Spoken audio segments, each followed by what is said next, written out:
Dude, you're the last man standing when it comes to MSRP and retail. Holy shit. It's funny. I didn't even think about that until Ash pointed it out today. And I was like, I think we are.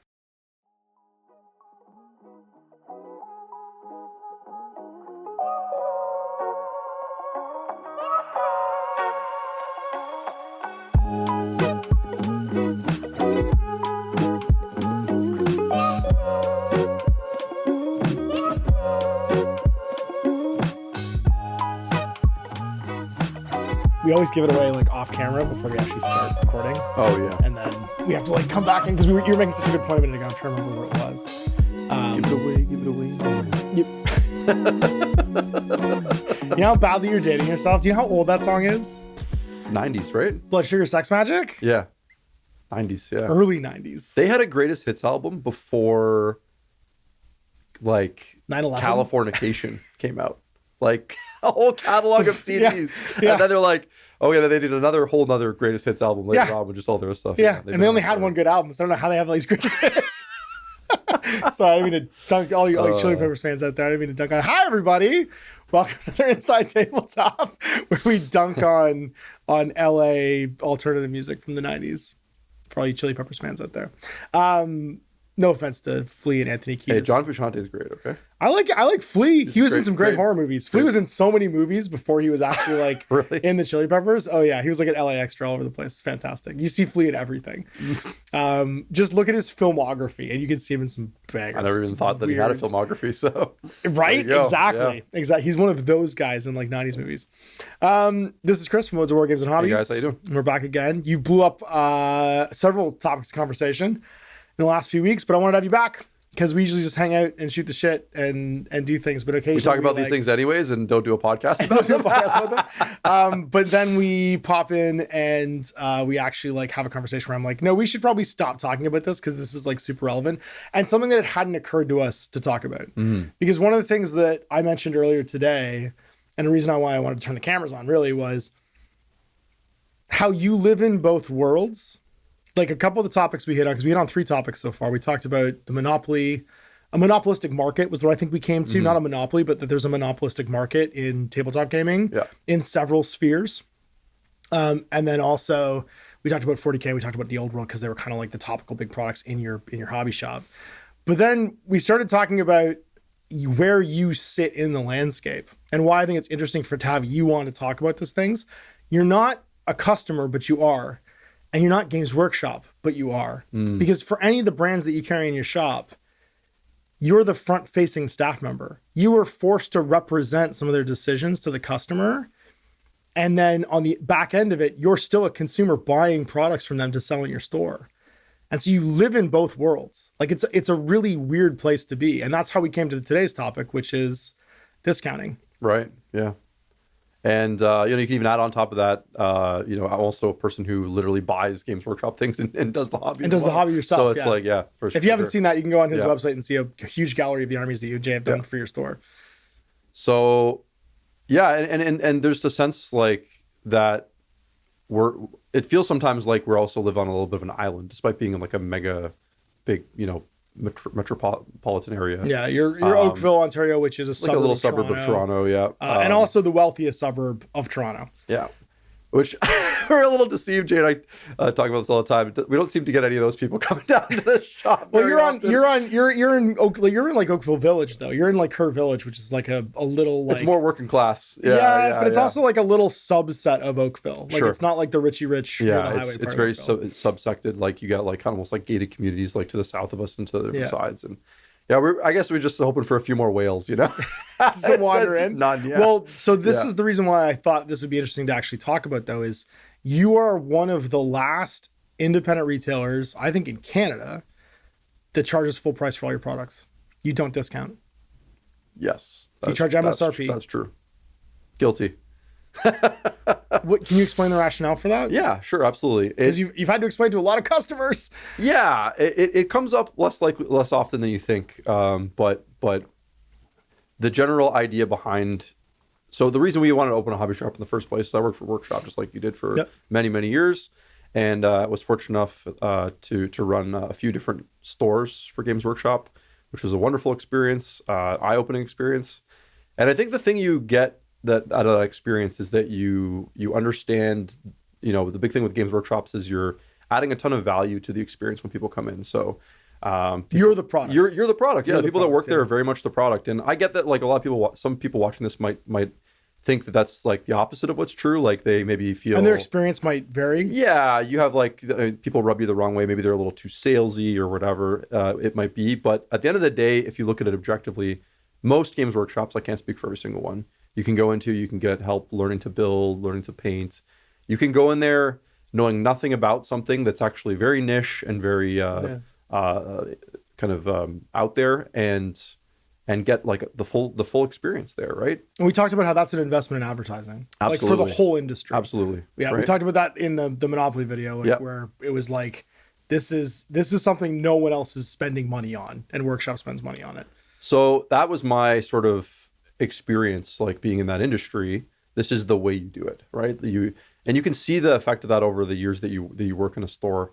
You're building long-lasting customers, that people that will, people like myself and you, that we went into these shops when we were kids, and I don't know that your first store was a Games Workshop, but mine was, and I never stopped, So you have those like amazing relationships. You see people grow over the years. You get to witness them get better at the hobby, and you're part of that. You're a teacher, you're a mentor in their life. It's really rewarding. And so when it came time to me wanting to open my own business, I wanted to take a lot of those sort of like fundamentals and apply them to how we kind of ran things at our shop. Of course, one of the things that you notice about Games Workshop is they set the price, right?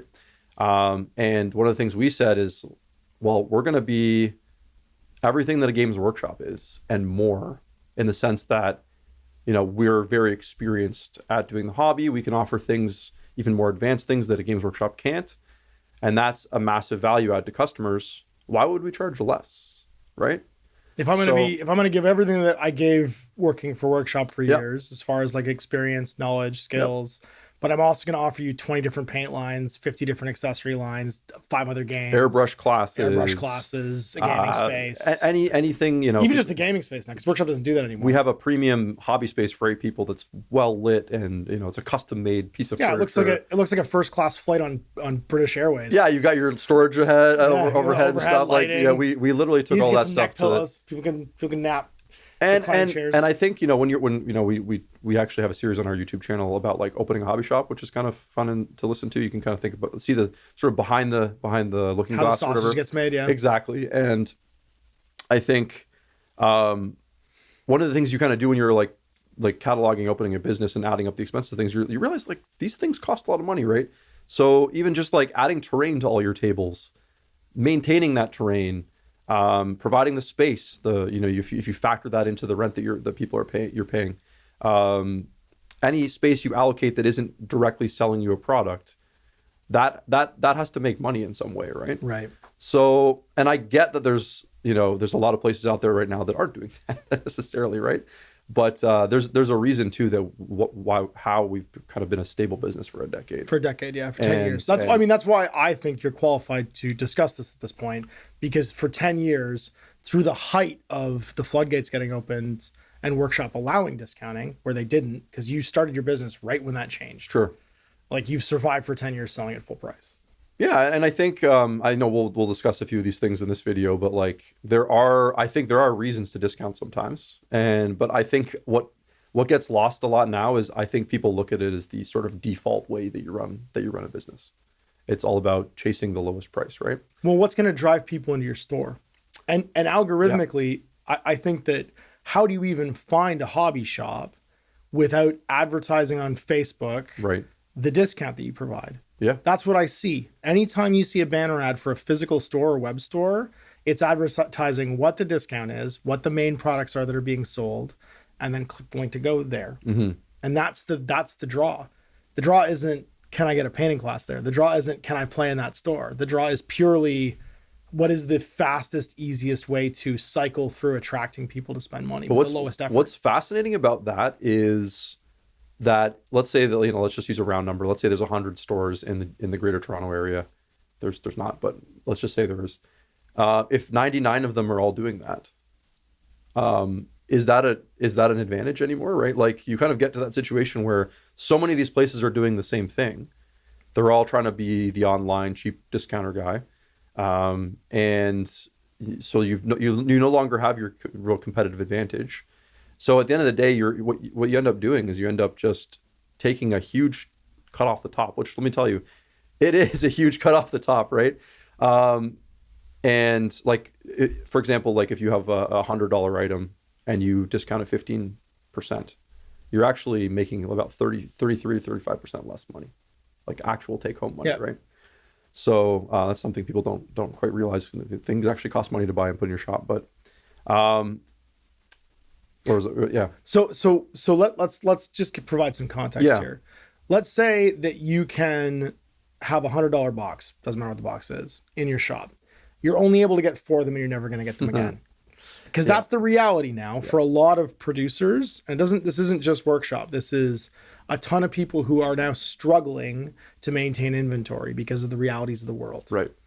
So the trick is there has to always be another $100 box that's different next week that you're allowed to sell 4 of. Yeah. If your take home is 55% of that $100, or if it's 25 of those $100, that's a massive difference for you all of a sudden. And what if they don't? And what if they don't sell because they cost the same $45 to bring in either way? And here's the other long-term danger of that, right? So I'll use the Lionel Johnson, like the Primark came out. Yep. Most stores were allocated 3. Yep. And so the main issue is if you're putting up your pre-orders on your web store 2 weeks before a launch, you're just throwing up stuff there because that's what you always do, lowest price, whatever. And those are getting snatched up by people. If I'm in Oakville, maybe all across Canada, people are buying that stuff, right? What are you doing for your regulars? What are you doing for the people that like pay to keep your lights on? They're local people that come in and support your business every month. Why are you even a retail store at that point? Yeah. So this is what you see happening, right? Is if you can no longer provide for the people that are literally in your geographical area, it's the reason you opened a physical store is to provide to a certain area. I hope at least that was the reason you did it. You're kind of losing the plot a little bit. You're trying to fish for this like wide casting net with a limited scarce resource that you have, and then you're kind of like putting the people that come to your store second to that. And that relationship sense, thing I think is probably important to you because you don't want you're then going to be the person answering that question. Well, why don't you have it? Yeah, it's out. Why isn't it here? Because you're front facing. So then the second half of that I guess would be, what if that $100 box doesn't sell? Right. Because now if the $25 you took home has to turn into another $45 box next week, you're actually short $20. Mm-hmm.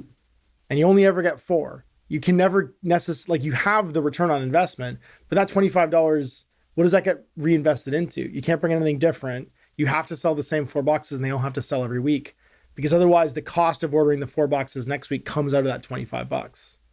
Everyone you didn't sell, if it's a week that doesn't sell, turns into $25 having to be $45 next week. Exactly. And that, I think, is the real danger of that system mathematically. And this is like the part 1, kind of the contextual part, right? If you are just selling off of a discount, then there's no extra padding basically for if it does or doesn't sell. You're kind of rolling the dice that's going to sell it every single time. It turns into, you're trying to be an in and out business. You're trying to stuff glances your shelf for a very brief window in time and moves out, right? And I think whether it's a web order or it's a store order, it doesn't matter. No, it doesn't matter. It actually doesn't matter. No, it's whether or not it comes in and goes out. It's about turning stuff over. And look, I get it. Like we call it the GW fire hose of releases for a reason. Like they are, like, quite frankly, fire hosing stuff out. And so there's a lot of appeal to places in sort of having this quick turnaround, getting your money back, and then buying the thing that's for next week, right? So now let's talk about a time that this did go wrong. And the most famous of those in recent years is Dominion. Sure. How many Dominions did you bring in? Because you're going to sell them for full price. You're going to sell them for full price. To even step back from that for a second to kind of add a bit more context. So if you're doing things the way we kind of run things, which is if you're not looking for necessarily that quick turnover every week, you end up being a little bit more of a conservative outlook to things. You measure and order, what can I sell Yeah. We're okay with having one or two left over on the shelf. It's not going to bury us because we made enough money off of the other kits that we sold, right? That you pre-ordered and got paid for up front. And now you blow that up into a release like Dominion, and you have a store like mine where we order like a modest amount of something. Maybe like pre-orders plus 3, whatever it is. Yeah, we were very vigilant about getting a list because we have a lot of local people that support our business because we're always making sure that they get the stuff. And then we add, how many do we want to have on our shelf after 5, 10, whatever. Yep. So when Dominion blows up in our face, which it did for everybody, which sucks because it was a great product. It was an incredible box. I love that box so much. It was an incredible box. It's sad for me to see that happen, but and we have like maybe 5 or 6 extras that are just like sitting there and collecting dust, and you're like, it sucks. But we made money. We made some money. It wasn't the the exploding amazing release that we were hoping for, but that's okay. We'll move on to the next thing. There's other stores that have 80 to 100, right? We're talking 10, 20,000 bucks tied up to the point where not only do they not make money because they didn't sell enough, but they are well in the red with no way of getting out, right? Mm-hmm. So that's when they didn't even recoup the cost of bringing them in. Yeah, exactly. They lost money on the whole proposition. Yeah. And that's a dangerous thing because everything has to be big every time. It has to go at the door. Yeah. That like fast product cycle has to happen every single time. Absolutely. Yeah. And it's funny because before this 10-year period, there was no internet discounting allowed. And it was actively being stopped, not for other products, but Workshop was actively trying to stop internet discounting. People are getting busted for it.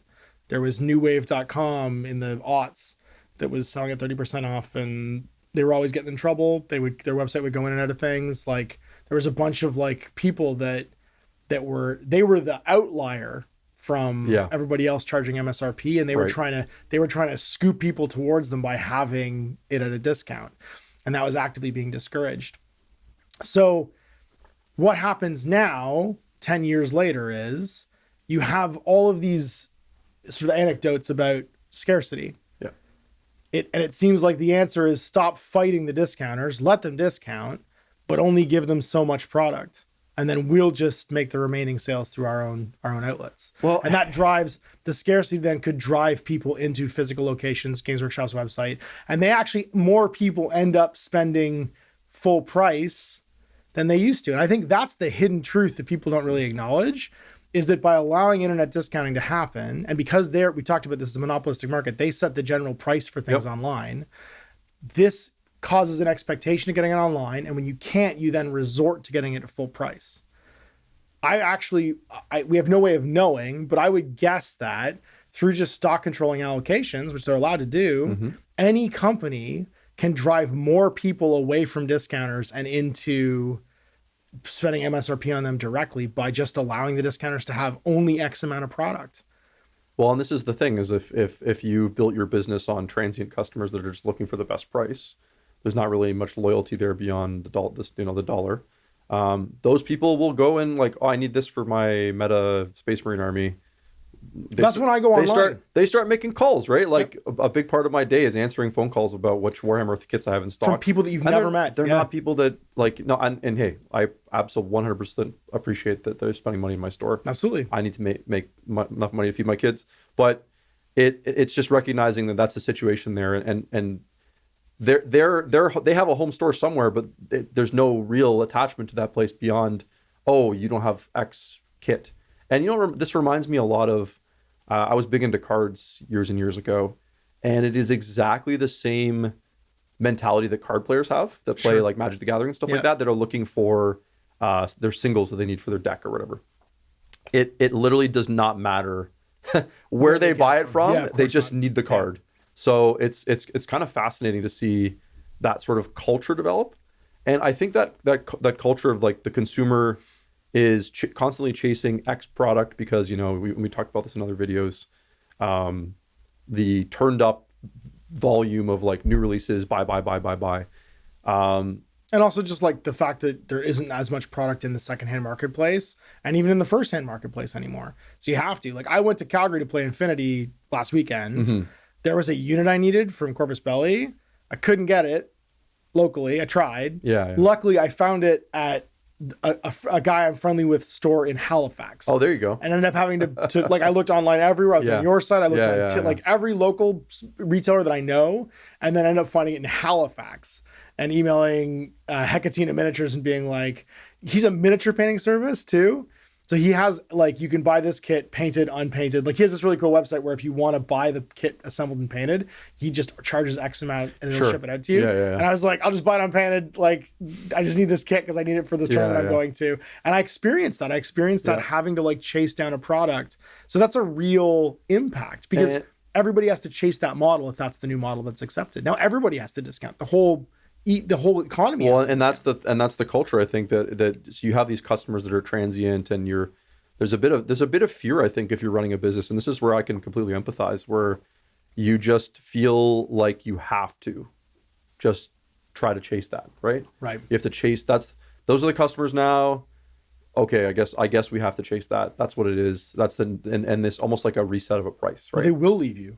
And they absolutely will. Yeah. I think that circles back to the relationship thing. Yeah. When I went to your store, day one, you know who was in there?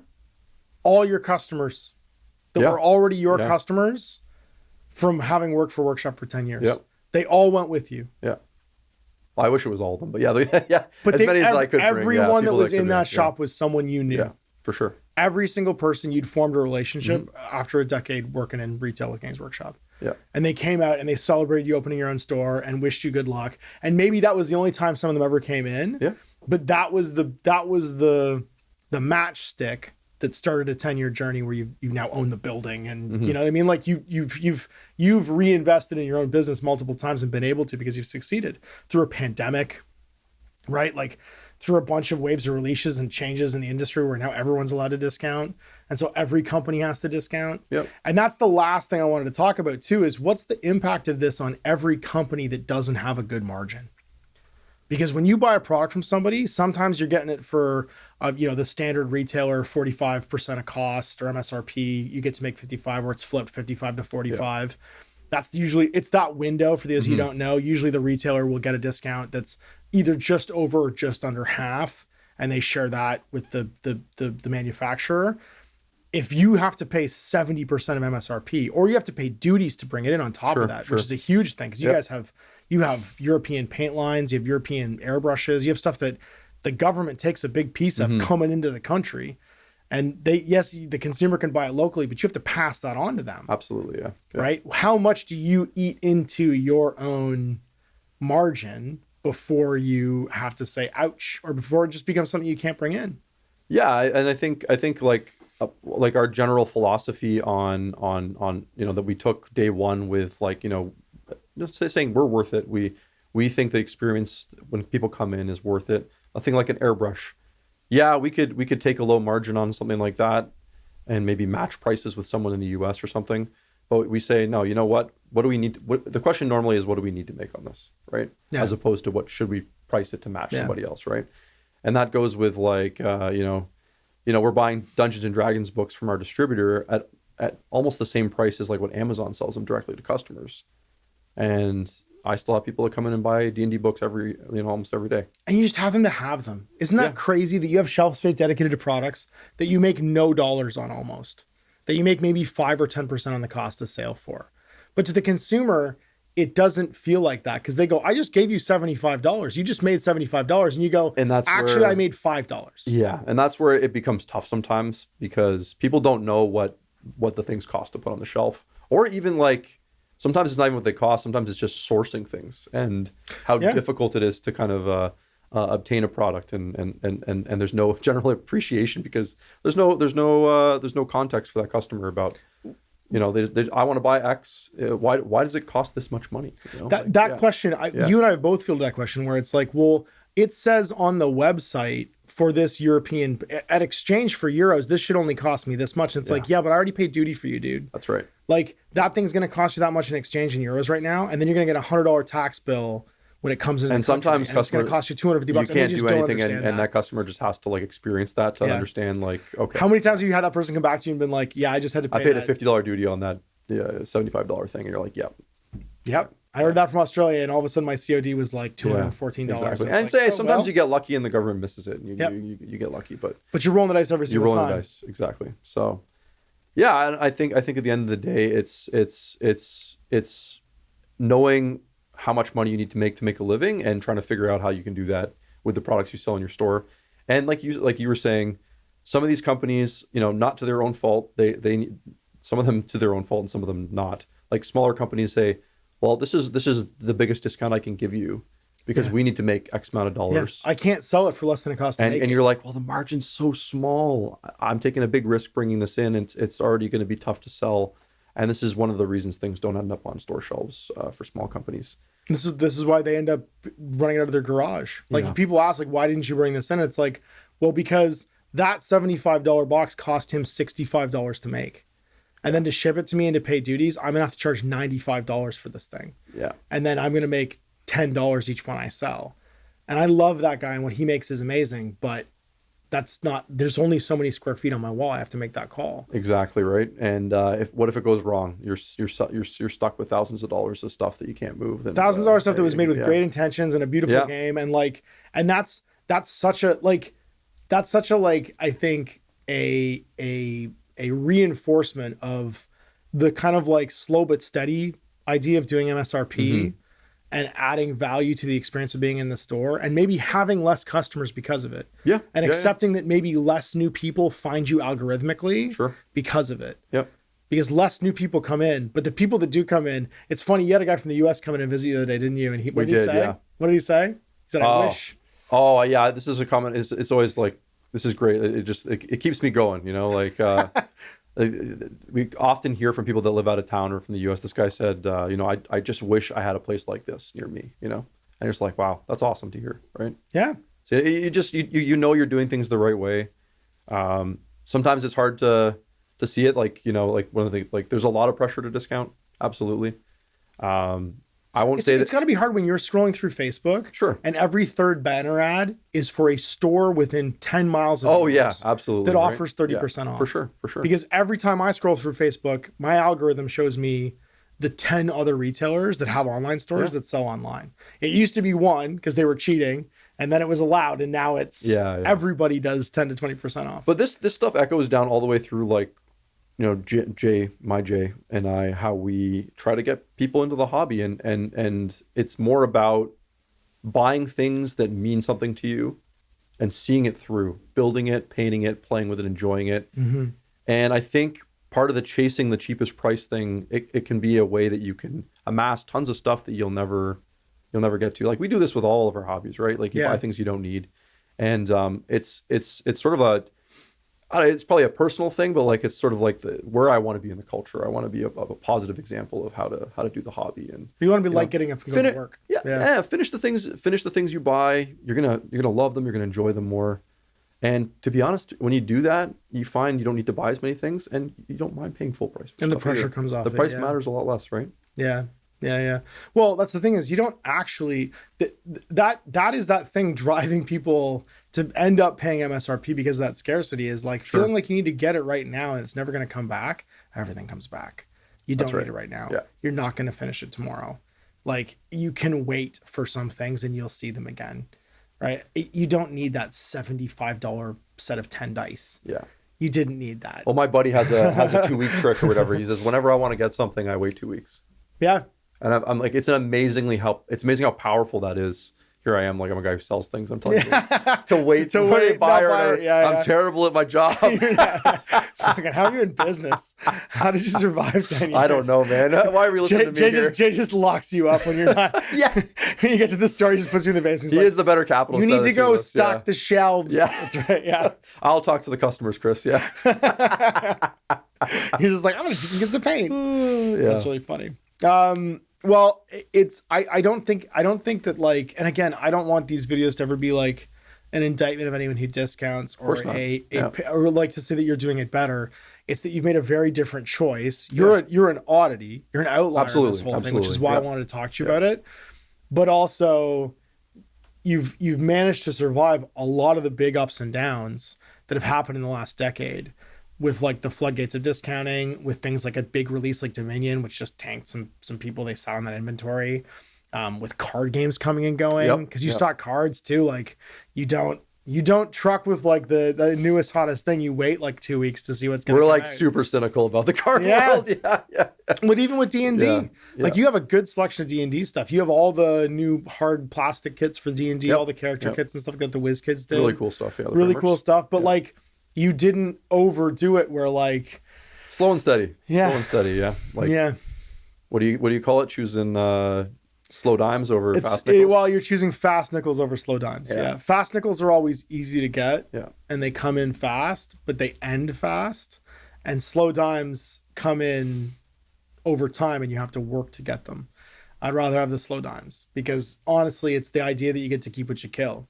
If tomorrow discounting is not allowed anymore, what happens to all those stores that exist off having new release driven discounting make them their rent every month? Yeah. And there's no inherent weakness to the way you're doing it, except for you have to do your marketing and visibility stuff yourself. Yep. And you have to work harder to keep the customers that you do have come in. We have and to make them feel like they're part of something. Absolutely. Yeah. Right. You're not gonna have them driven in by a banner ad on Facebook. It keeps me on my toes, right? It makes sure that I'm always trying to perfect my craft and be a better, person at what I'm doing. Keeps you humble, Yeah, exactly.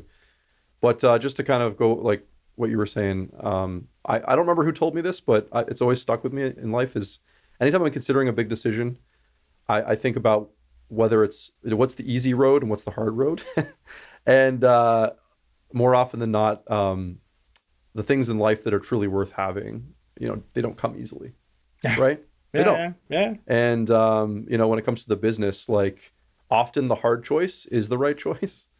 And the best choice is never the easy choice. No, that's probably even better saying. The best choice is never the easiest one. Is almost always the outcome of the lies we tell ourselves to try and make the easy choice seem like the best choice, but in hindsight, it never was. Yeah. Right. Like there's never been a time in my life where the best decision I could have made was the one that was the easiest, most painless, simplest road to go down, because they tend to not have any inherent value, right? Like it's a weird world we live in where even you in a retail space are beholden to algorithmic advertising, and that people that engage in that and don't engage in that are at different levels of advantage, disadvantage, and attract different kinds of customers. Mm-hmm. People would have to know about you. Like people don't know that like you've produced like Golden Demon crystal brush winning painters in your store. And those people like are part of like the truckload of guys that go to Adepticon with you every year. Yeah. Like no one knows that because you didn't hang your business on that. But that's a fact. Sure. Right? Like the using the internet to try and get those people in wasn't what you were trying to do. You just had a group of really talented people that you cultivated, and that happened to happen. So yeah, I think to kind of sum this up, it's just, I think that if people want there to be less scarcity in products, understand that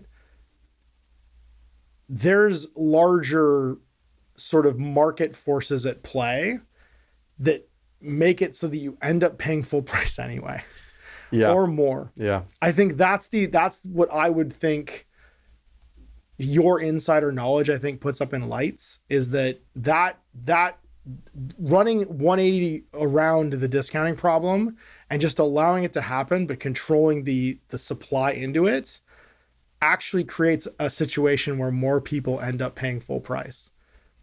Because everybody rushes to get it at a discount, and when it's gone, they go to where they can still get it. And that's going to be the manufacturer. And this has been a big byproduct of Pandemic Games Workshop and Post-Pandemic Games Workshop, is they have very much intentionally driven customers to their own web store.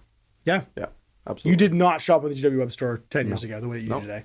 You did it if you were ordering in the shop. Yeah. That was really it. So not the same way you do now, but their web store gets a lot more traffic than it used to because everyone's afraid that they won't get the allocation at the place that's discounting it, so they go right to the source and a painful price. Right to the source, or things have been out of stock. They have the notify thing. Somehow the web store gets stuff back in stock first, amazingly. Yeah. If you control supply, you can control these market factors. Of course. Yeah, and that is it's, and again, it's not about, this isn't a good, bad thing. Nope. If you want things for the cheapest possible, well then if the market price becomes cheapest minus 20%, they just inflate the MSRP to make the same thing, and it ends up just squeezing out the retailers instead. Because the discounters end up paying more for it, making less on that overall margin, only selling what they get sent, and then everybody rushes to go pay full price for it because that's who actually has the supply. And they don't want to miss out, right? That's it. They don't want to miss out. Yeah. So it's, and I don't think it's malevolent. I think it's just another way of making sure that the stock gets sold and goes through, because I think those same market forces that they're sort of like impacting are being thrust upon them by things like packaging, manufacturing, global shipping, fuel costs, production costs, overhead on manpower, Brexit. Like that in and of itself is going to have a huge financial impact on a company based in the UK. Like there's a ton going on in the background that's being passed along to the consumer, and the illusion of discounting, driving more people to pay MSRP is probably the thing that's worth being curious about. You know what I mean? And having a conversation about. And Absolutely. you're at the front end of that, because you're like Right in the literally, pits. dude, you're the last man standing when it comes to MSRP and retail. Holy shit. It's funny, I didn't even think about that until Ash pointed it out today, and I was like, I think we are. Like, yeah, it's crazy. Sound off in the comments if you run an independent game store in North America and charge full price for all your products. Yeah. MSRP for all your products. You guys need to band together. Because the only way new releases go down in price is if more people charge MSRP. If it costs the same price everywhere, customers go wherever the product is. It's interesting. Yeah. And if you limit the supply to the discounters, then more people end up paying the MSRP because they can't get it anywhere else. It's wild. It's wild. We live in interesting times. So don't race to the bottom is what you're saying? I'm saying we live in late stage capitalism. And this is fun money and not the cost of bread and milk and cheese. Right. So there can't be any ethical implications. We're not starving anybody. No, exactly. There's no ethical mandate on price control on anything that's your fun money. Like, I'm sorry, there just isn't. Like, it isn't this. If it's not inside your Maslow's hierarchy of needs, then this is just the money you're choosing to spend, and it'll cost whatever the people that produce it decide it's going to cost. Yep.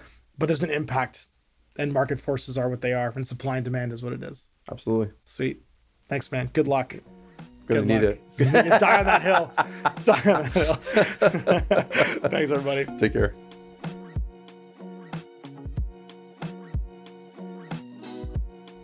Hey everybody, thanks for listening to another Inside Tabletop. If you've got any thoughts on discounting, the effect it's had on your store or the store that you shop at, tell us in the comments, and have a great day.